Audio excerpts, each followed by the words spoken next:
welcome to another segment of Bringing the Zoo to You. My name is Dr. Jennifer Watts. I'm the Director of Nutrition here at Brookfield Zoo, and today we're going to do a little behind the scenes at the Commissary building, which is where we store and make and deliver all of our food from. So come on in.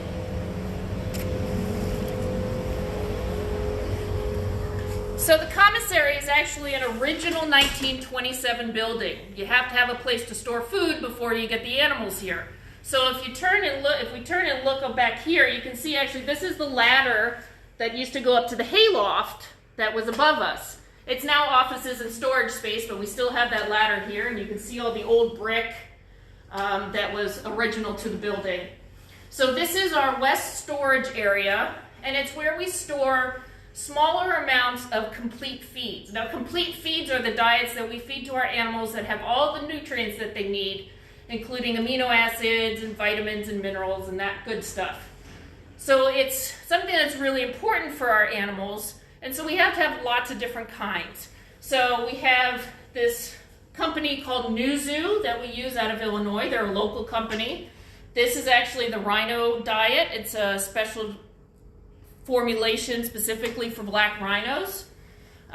We have some monkey biscuits back here. These are called Marion Leaf Eater, and they are an apple flavor, and you can see they are a small size. We also have beet pulp and some insect diet and some special herbivore diets here. You may see a lot of things called Missouri. That's actually a company that is a subsidiary of Purina, and they specialize in exotic animal foods. So all the diets up here are primate diets. We do a rotation for almost all of our primates in terms of giving them different items, different days of the week. It rotates on a weekly basis. So all of these have different shapes, different flavors, different texture, so they're not getting the same thing every day, because you'd get really bored if you had to eat the same thing every single day. We have some dog foods down here on the bottom. We use mostly Nutrisource. This exclusive diet is actually exclusively for Nan Polar Bear because it's the only one she'll eat. She's very picky. And we have some horse supplemental diets there for our Przewalski's horses. We have we use regular Purina Leina diet for most of our game birds. So some stuff that you might recognize from companies that you might recognize, but a lot of the stuff is specialized for exotic animals. If you come over here to our shelving unit over here, again, you'll see some Hill's diet and Harrison's and things that you might use for your cats or your birds. But this here actually we have is a Zupreme primate diet, and I don't have one open, and a marmoset diet. This is marmoset diet. These are specially canned diets that are made for primates, but the difference is that the marmoset diet actually has about 3 times the vitamin D that the primate diet has, because those small South American primates have a very high vitamin D requirement. We don't know why, but we make sure that we provide that for them in their diet. All right, we're going to come down the hallway. How does a company formulate this kind of stuff? How? You know? Yeah, how do they know what to put in a marmoset diet? It's based on research, usually from natural diets that we've determined about how much they get. The thing is, we can't make an appropriately natural diet because we don't have the ingredients to do that. So what we do is we learn from what the animals eat in the wild, and we try to figure out what nutrients they consume that we believe help keep them healthy. So then we can match the nutrient composition with the foods that we have available. So we know how much protein, how much calcium, how much vitamin A they're supposed to get, and we try to match that with the diets that we have here. So we have some carnivore enrichment items here. The one that I always like the best is our jumbo bones. So these are giant smoked bones that usually are used for bears. It's a cow femur, and the bears love it. Hudson likes to take this and slam it against the wall until it breaks open so he can get the marrow on the inside, because that's the really yummy stuff. We also use what you would find at pet store. We use rawhides. We'll use this for our African painted dogs and our bears. We cannot use this for our Mexican gray wolves because our Mexican gray wolves are a special species that could potentially be reintroduced into the wild. So we can't give them anything artificial or anything that they wouldn't find in the wild. So they actually get a diet of just dry, complete kibble because that's not something that they would recognize and find out in the wild, and so therefore that they will not get used to eating that. And then we have our supplement shelves. You'll see a lot of stuff that you recognize. We do use Flintstones for our primates. We use prenatal vitamins when we have pregnant animals, and yes, they are the gummy kind because they tend to like that better. Anything I can do to help make a keeper's life easier and get the animals to accept a diet item is something that I really try to do. We use polyvisol, which some parents and kids may recognize, and D-visol for our primates. We have specific supplements, like this is a specific sea turtle supplement for Pistachio. So once we got her, we had to get that in. We have a fishing cat and otter supplement, so this goes to our fishing cats and otters, because fish-eating animals need to get extra vitamin E and thiamine because the fish will get deficient in that the longer that they're stored. And then down here we have some random things, but here we have some Repcal Mineral, and this is specifically for reptiles, especially ones that are kept indoors, because it contains calcium, which is something that they need to be able to make sure that we don't get any bone disorders. So not only do we make sure that they get UV light, but that all their diet is sprinkled with this supplement to make sure that they have the appropriate calcium and vitamin D in their diet. And that's something that people at home do too, right? Yes. When they have reptiles. Yep, they'll supplement with their reptiles too. So this is our dry storage area. It's kind of like our little grocery store. So you can see up there we've got some applesauce and jam and peanut butter. Those things actually, although you wouldn't think we'd use them, are for mostly medicating animals. As you may know, from trying to medicate your dog or cat, it can be very hard. And so what we have to do is put it in something that tastes really, really good. So we use these things to hide the taste, the bitter taste of the medication, so that they'll take it on a regular basis. We have mandarin oranges, which we use for our bird salad, which I'll show you in a little bit. We have juices, different kinds of juices. Those can be used to soak the complete diets to make sure that animals will eat them. We always dilute them. We do not use them straight because they are very high in sugar.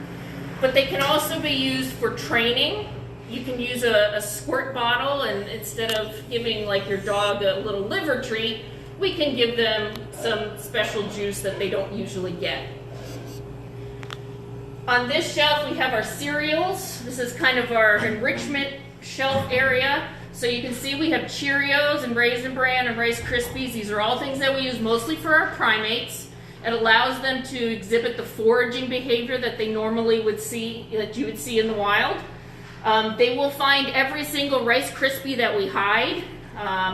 And so it's kind of fun to watch that. We have raisins, we have some prunes, and then down on the bottom we have pasta. You can see we have elbow macaroni. We can offer that cooked or dry as a variety option for our animals. We also have rice, and we use popcorn the same way. We'll either give it to them unpopped or popped so that they have some variety.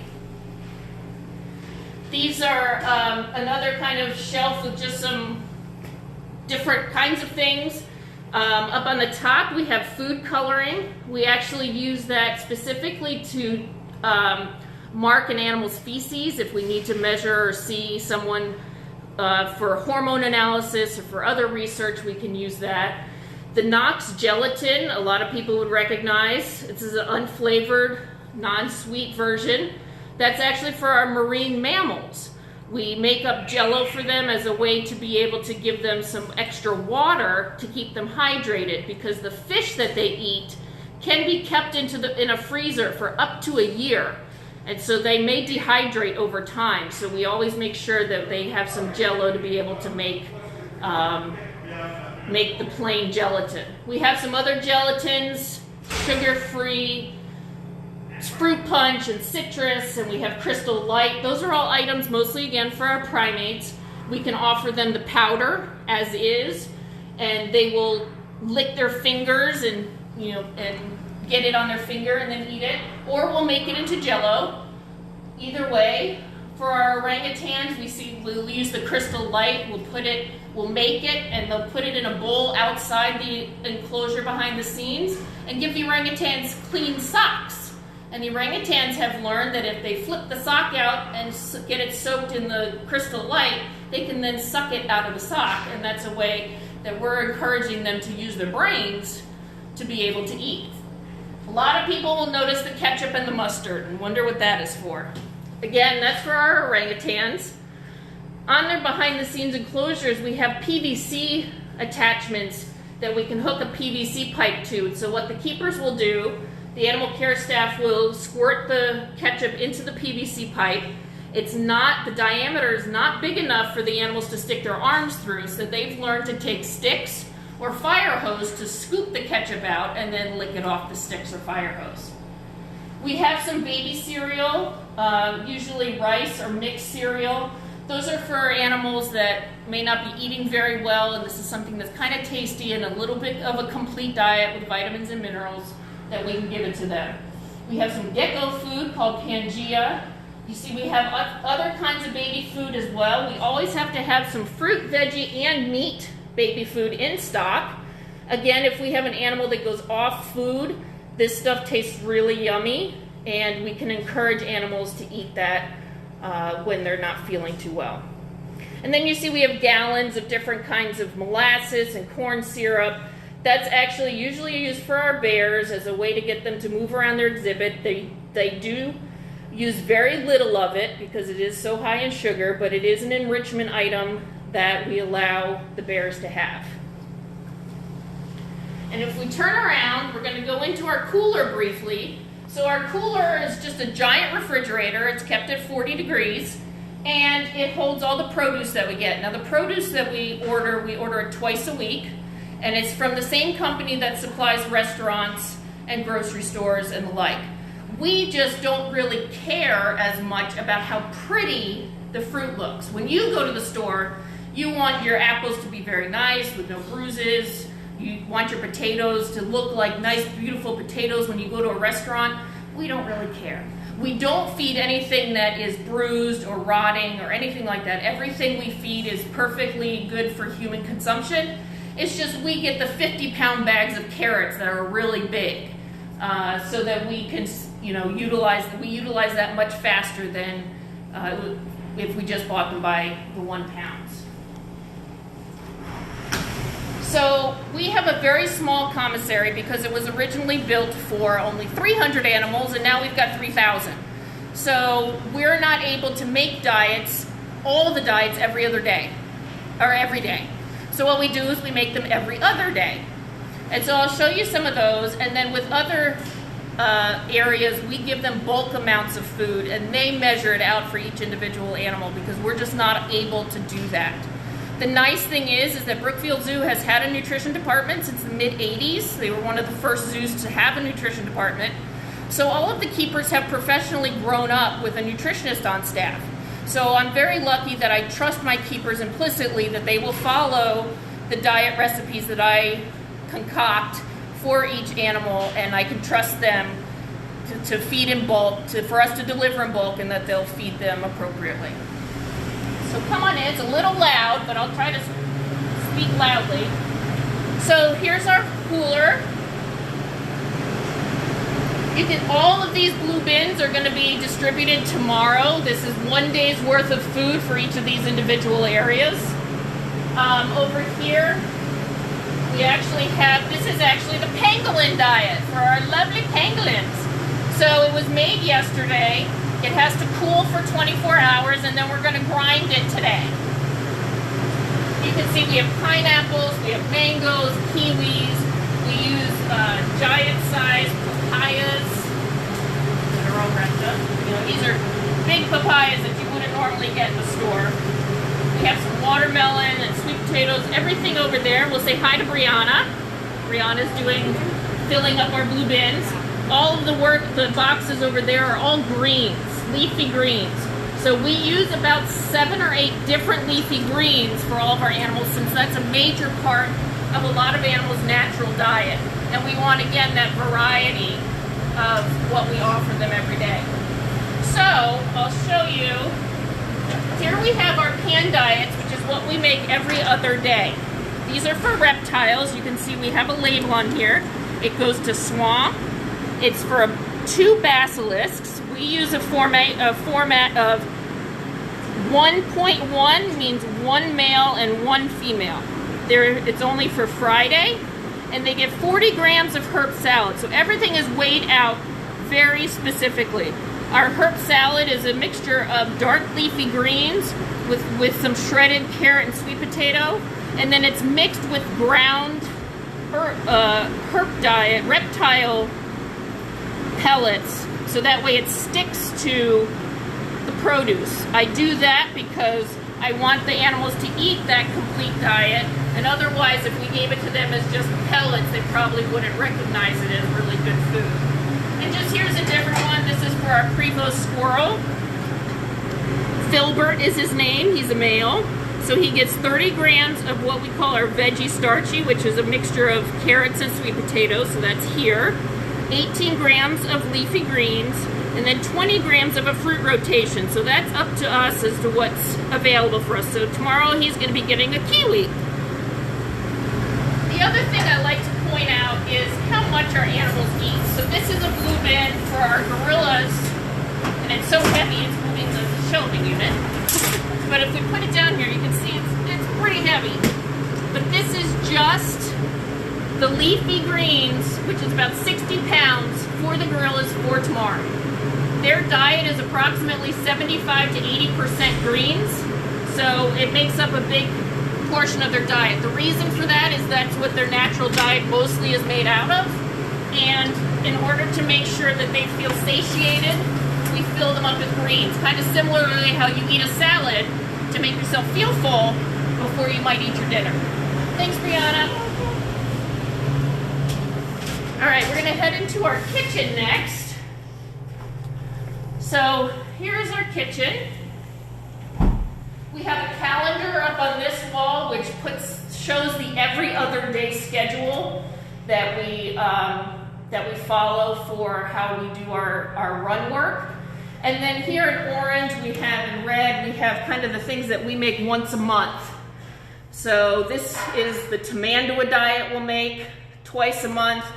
This is a special diet for the small primates in South America. We make that once a month. And then today, actually, we're making the Omni diet, which is a mixture we use for our bears that's made up of meat, mixed vegetables, and ground chow. They actually really like it, and it's good use for training. So we make that once a month for them. Here we're starting the thawing process for all of our carnivores. So in here you can see we've got some shank bones, because today is Thursday. They start the thawing process so that these will be completely thawed by Sunday. So this is for big cats. We have for Wolf Woods. This is some of their meat diet that they're getting right now. For our wolves right now, since they're new to us, we are in the process of transitioning them over to the diet that we want them on.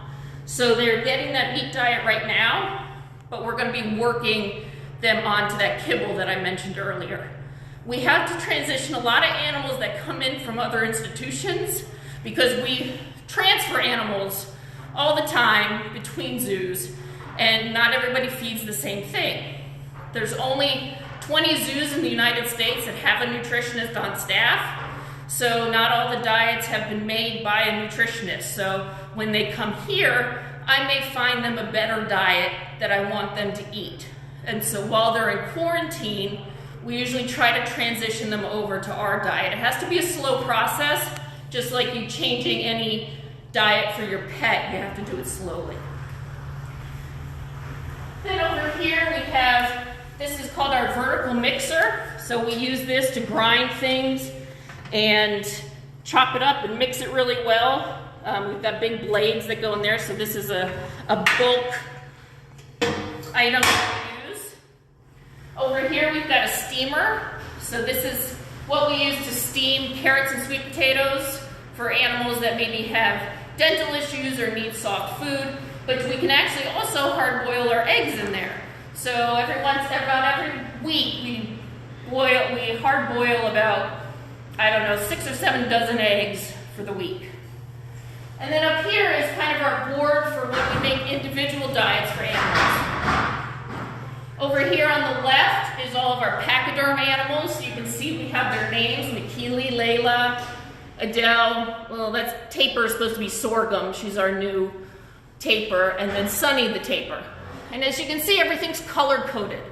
So that means that fruits are blue, veggies are orange, starch veggies are brown, and greens are green.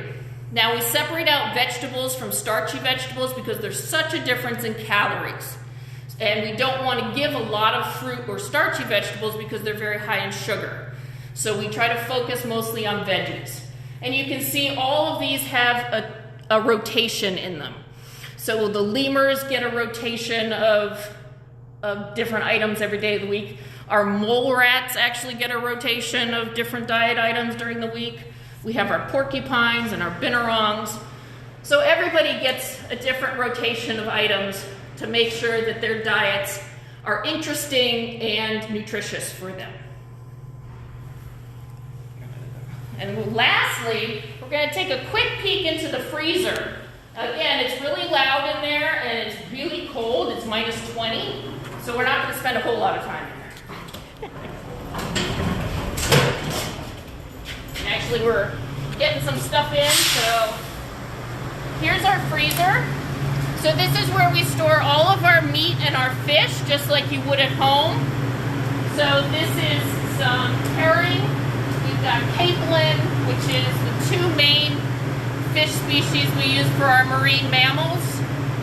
They can only get caught once a year, so I have to buy 50 or 60,000 pounds a year.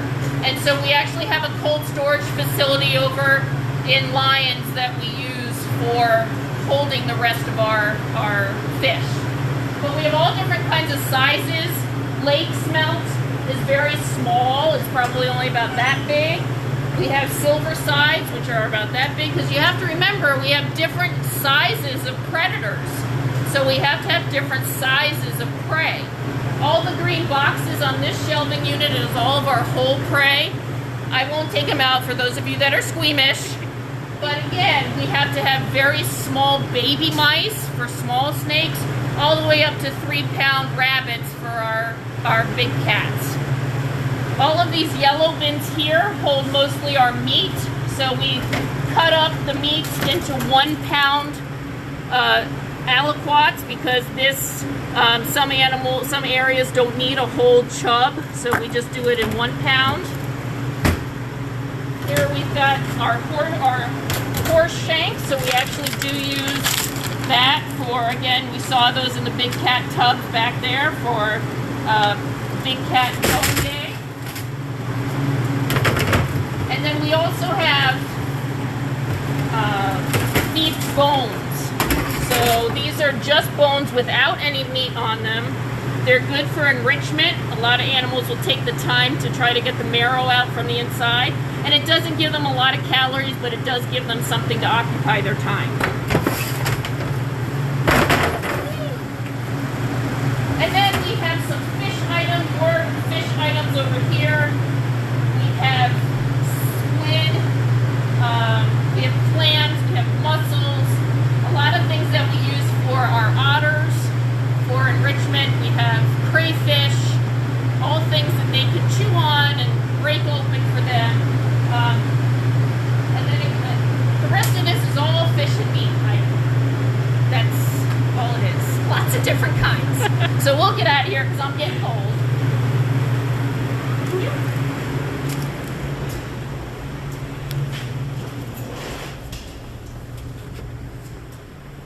And so if anybody has any questions, That's the tour of our commissary. I appreciate you coming by.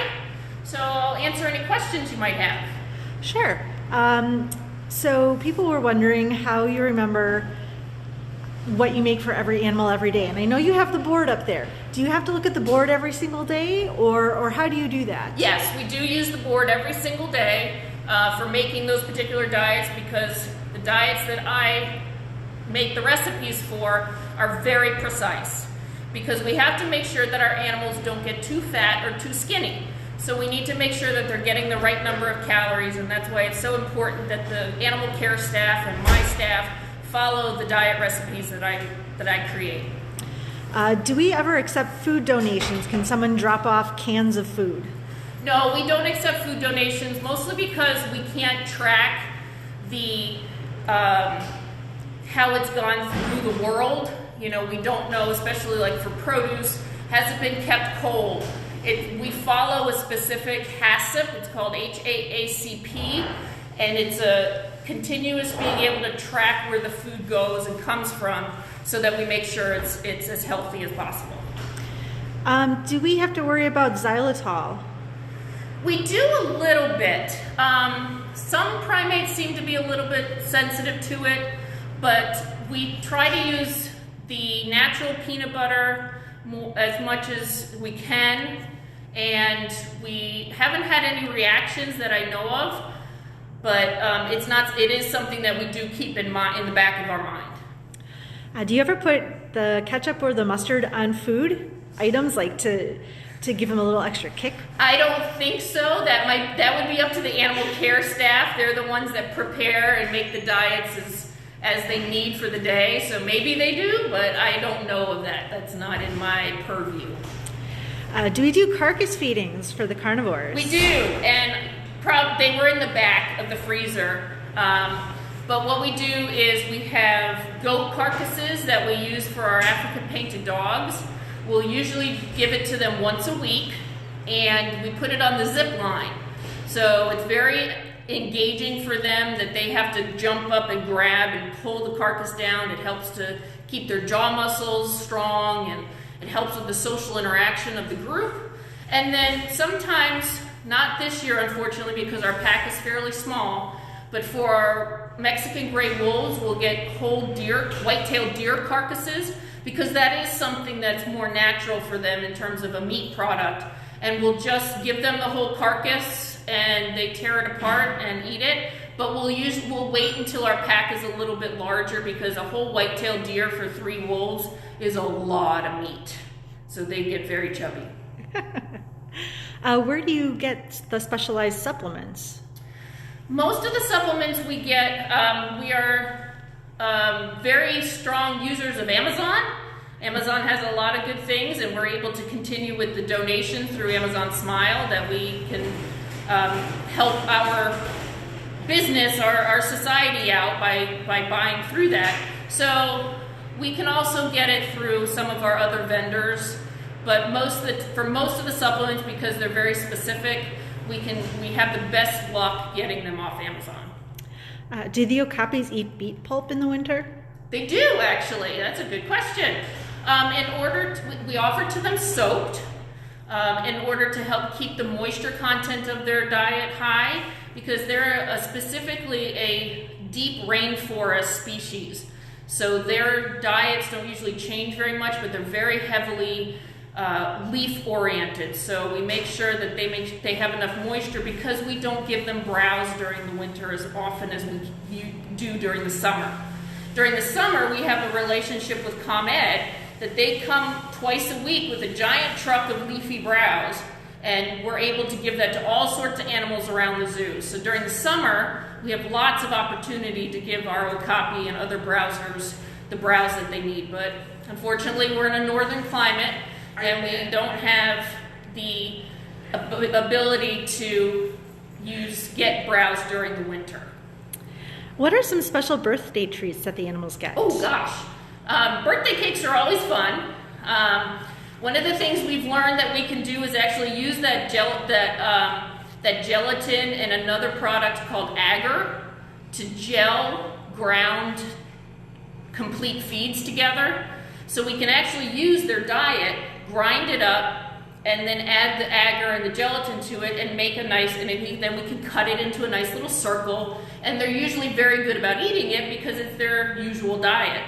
Sometimes we use ice, especially during the summertime. It'll help cool the animals off, and we'll put fruit, or depending on the species, we'll put produce in it, or we'll put meat and bones in it and offer it to them that way. The animal care staff are fantastic and very creative of bringing birthday cakes to their animals.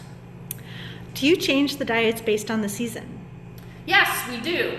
Mostly for our hoofstock and our primates, we have a wet season and a dry season to try to mimic as best we can the natural flow of the diets during the year. So our hoofstock are on a more starch-based diet and leafy green hay in the wet season, so from April to October.